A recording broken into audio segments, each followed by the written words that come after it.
Okay, so let's talk about Zaire. This was back in the 1990s. It's this massive country right in the heart of Africa. A guy named Mobutu Sese Seko was the boss.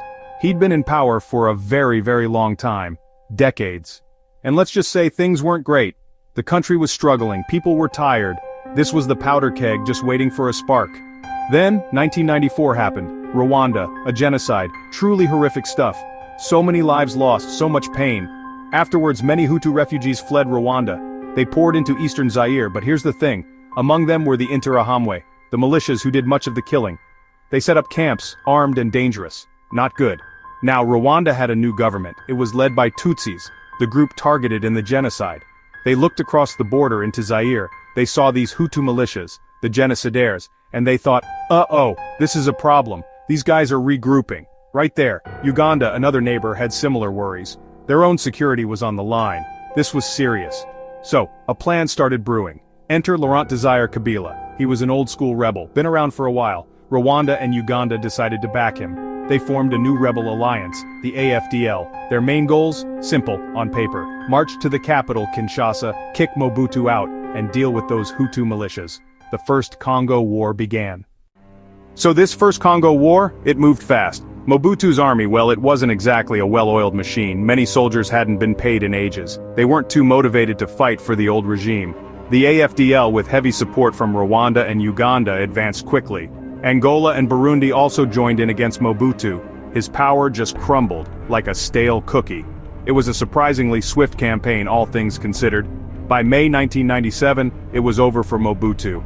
After more than 30 years, his rule was done. He saw the writing on the wall. He fled Kinshasa. Laurent Kabila and his forces marched into the city. He was the new man in charge. A big change. One of his first acts, he renamed the country. Zaire became the Democratic Republic of Congo, the DRC. There was a lot of hope then, a fresh start maybe, but as it often happens, the honeymoon period didn't last. Kabila started to look at his allies, especially Rwanda and Uganda. He got suspicious. He felt they had too much power. Maybe they wanted to control things a bit too much in Congo.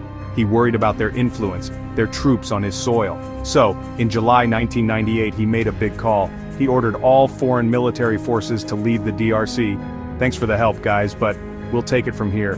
Well, Rwanda and Uganda were not happy. Not at all. They were like, seriously? After everything we did for you? They felt betrayed. Plus their security concerns remained. Those Hutu militias in eastern Congo, still a major threat. So they decided to back new rebel groups. This time, these rebels were fighting against Kabila, their old ally. And just like that, in August 1998, the Second Congo War kicked off. This one was going to be even bigger, and much, much bloodier. This Second Congo War, it was huge. It pulled in so many countries, people started calling it Africa's World War. Seriously, on one side you had Kabila's government. He got support from Angola, Zimbabwe, and Namibia. Even Chad sent troops. On the other side were multiple rebel groups. They were heavily backed by Rwanda, Uganda, and Burundi. It was a massive, complicated, and brutal conflict. The human cost? It's almost impossible to comprehend. Millions of people died. Millions. Most didn't even die from bullets or bombs. They died from disease, from starvation, from displacement. Vast numbers became refugees, fleeing across borders. Even more were displaced inside Congo. Families torn apart. Entire communities were shattered. The scale was devastating. The suffering was just immense, beyond words really. And the horrors didn't stop there. Widespread atrocities were committed by all sides. Child soldiers were recruited, stolen childhoods, forced to fight, forced to kill. Unthinkable. Sexual violence became a systematic weapon of war. Rape used to terrorize and destroy communities. The trauma inflicted on the Congolese people was profound. These weren't just battles, they were attacks on humanity itself. So why all this fighting? What was fueling it?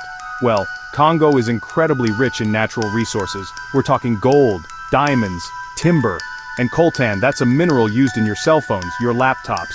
This wealth became a curse, a massive curse. Armies, militias, corrupt officials, even foreign powers, they all scrambled to control and exploit these resources. The war became a business for many. A very bloody business. Then, in January 2001, a major twist. Laurent Kabila, the president, was assassinated, just like that, shot by one of his own bodyguards. It sent shockwaves through the region. His son, Joseph Kabila, took over. He was young, just 29. This sudden change, oddly enough, created a small window, An opportunity perhaps for peace talks to gain some traction. People were exhausted by the war, so exhausted, and peace talks did happen. Slowly, painfully. There was the Lusaka ceasefire agreement, then the Sun City agreement in South Africa. These deals aimed to end the fighting. Foreign armies officially began to withdraw. The war was declared formally over in 2003. But here's the catch, the violence didn't really stop, especially in the eastern provinces like Kivu and Ituri. Many armed groups just kept on fighting. The long-term impact on the DRC, absolutely devastating. The country's infrastructure was shattered. Roads, schools, hospitals. Society was deeply traumatized by years of violence. Governance remained weak, corruption was rampant. Poverty became even more entrenched for millions. The death toll from the wars and their aftermath runs into many millions. Think about that. Millions of lives lost or ruined.